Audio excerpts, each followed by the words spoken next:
Buenas noches, amigos y amigas. Sean como todos los lunes, bienvenidos una vez más a nuestra cápsula informativa. Como siempre, la abogada Carolina González es quien les habla. Hoy vamos a hablar de los alimentos, ¿ya? ¿Cómo se regulan los alimentos? ¿Cómo tengo que cobrar los alimentos? Porque es una duda recurrente.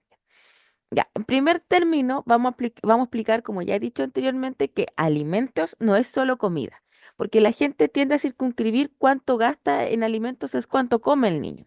Alimentos es la palabra global para incluir todas las necesidades ordinarias del niño.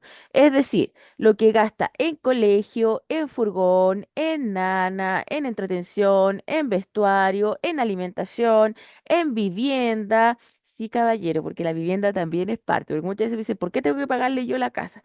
Porque no es la casa, sino que es el porcentaje de la casa que le corresponde al niño por estar viviendo ahí que son los gastos comunes de la casa, los gastos de la mascota, entre otros. Se hablan de gastos ordinarios y de gastos extraordinarios. Los gastos extraordinarios, si bien la ley no los define, son aquellos que son imposibles de prever. Por ejemplo, una operación, por ejemplo, el niño en el colegio se cae, hay que hacerle un TAC, hay que hacer una resonancia magnética, una gira de estudio, se ganó una beca a la NASA, eventualmente se ganó, participa en estos campeonatos de fútbol y calificaron para un campeonato nacional y hay que pagar los pasajes, la estadía, etcétera.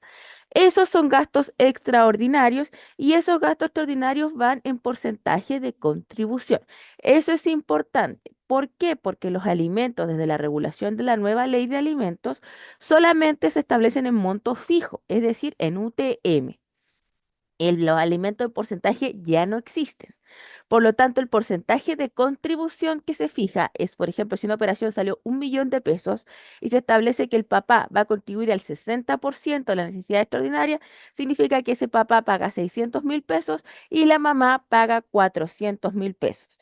No significa, bajo ningún punto de vista, que de los monumentos del caballero, es decir, de la liquidación de sueldo, le van a descontar el 60% del sueldo, porque eso no corresponde.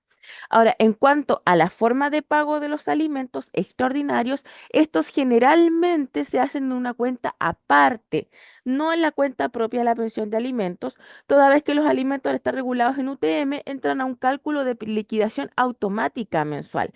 Por lo tanto, todos estos gastos extraordinarios tienen que pedirse una liquidación aparte con cálculos aparte.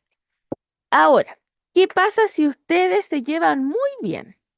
Que no hay necesidad de juicio, porque entendamos que un juicio, además de ser estresante, va a implicar gastos, gastos de abogado, gastos de peritaje, gastos de notificaciones, que igual son importantes, son onerosos. Entonces, para evitar esa situación, si usted se lleva bien con el papá de su hijo o de su hija, ustedes pueden regular esto de dos maneras. La primera, en mediación. Ustedes van a un centro de mediación, piden la hora incluso con su clave única en Antofagasta, porque Antofagasta los centros de mediación están adscritos al sistema de mediación.gov. Usted se mete a mediación y va a pedir una hora de mediación. Y eso le va a salir gratis. O eventualmente según el arancel o la tarifa que cobre la mediación, pero que siempre es baja. Y por otro lado, la pueden regular con un abogado de su confianza. Por ejemplo, si ustedes al momento de su matrimonio tenían un abogado de la familia, ese mismo abogado de la familia, en el evento que ustedes se lleven bien, va a poder regularles la transacción, que serían alimentos, cuidado personal y visita. Pueden regular una transacción que después se presenta al tribunal y vale lo mismo que una sentencia. Ahora, importante para que los caballeros lo sepan.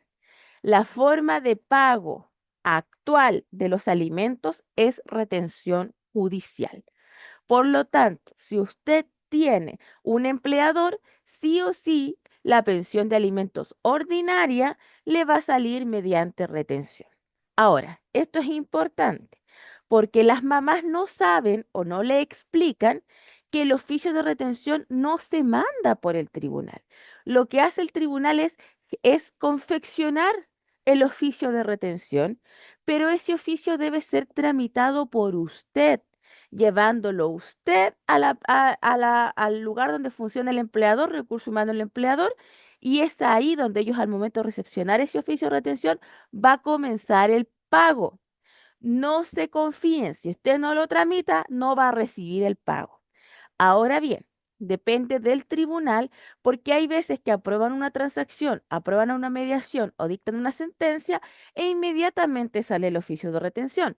En otras ocasiones hay que esperar que se abra una causa de cumplimiento, una causa Z, y ahí recién se despache el oficio de retención, lo cual los va a trazar más o menos un mes. Eso no significa que el caballero no tenga que pagar los alimentos. Mientras no se haga, ni se despache, ni se tramite el oficio de retención, el padre que no custodio es obligado al depósito de los alimentos porque estos alimentos se van a estar devengando de igual forma. Por lo tanto, después que empiece la retención por el empleador, que generalmente demora un mes posterior a la tramitación, por el tema de cierre de nómina, que ellos tienen un tema administrativo y contable, generalmente hay un mes que queda dando vuelta. Y ese mes es después al que el caballero, cuando se le hace la liquidación, le sale la orden de arresto. Entonces, no se confíen, si usted ve que recibió su sueldo íntegro sin la retención, deposite el monto, porque es lo que corresponde. ¿Para qué? Para que no se le genere esta deuda. Ahora, en cuanto a los gastos extraordinarios, usted si se lleva bien con el papá de su hijo, lo pueden cobrar sin ningún problema mediante correo electrónico con los respaldos respectivos, siendo obligación del alimentante, es decir, del papá, resguardar los comprobantes. ¿Por qué? Porque respecto de este punto existe un secreto bancario que no se puede alzar. Por lo tanto, es importante que si usted hace un depósito por caja vecina, por una aplicación, por una transferencia, usted le ponga en la glosa el monto que está depositando y a qué corresponde. ¿Para qué? Para que cuando le hagan una liquidación, el tribunal no va a tener acceso a aquello, usted va a tener que demostrar, yo sí le pagué y aquí están los comprobantes. ¿Cuál es otra cosa importante ya? Porque hay muchas veces que las mamás tienden a incluir gasto extraordinario todo. Entonces, aparte de la pensión, le cobran, por ejemplo, las vacaciones como gasto extraordinario o eventualmente las terapias del niño como gasto extraordinario. Si eso no está establecido en sentencia como gasto extraordinario, no lo es. Es un gasto ordinario. Si es un gasto que se devenga mes a mes o el tema de las vacaciones, eso tampoco es un gasto extraordinario, es parte de la necesidad ordinaria porque el caballero va a tener relación directa y regular y va a tener derecho a vacaciones con el niño.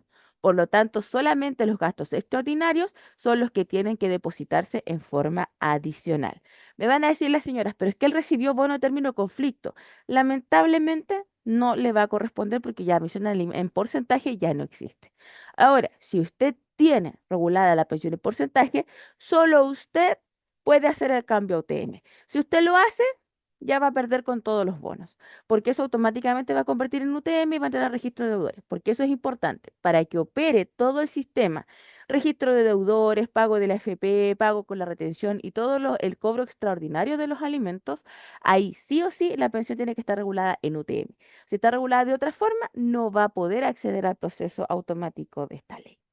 Cualquier duda la pueden hacer en la cápsula y que tengan una linda semana.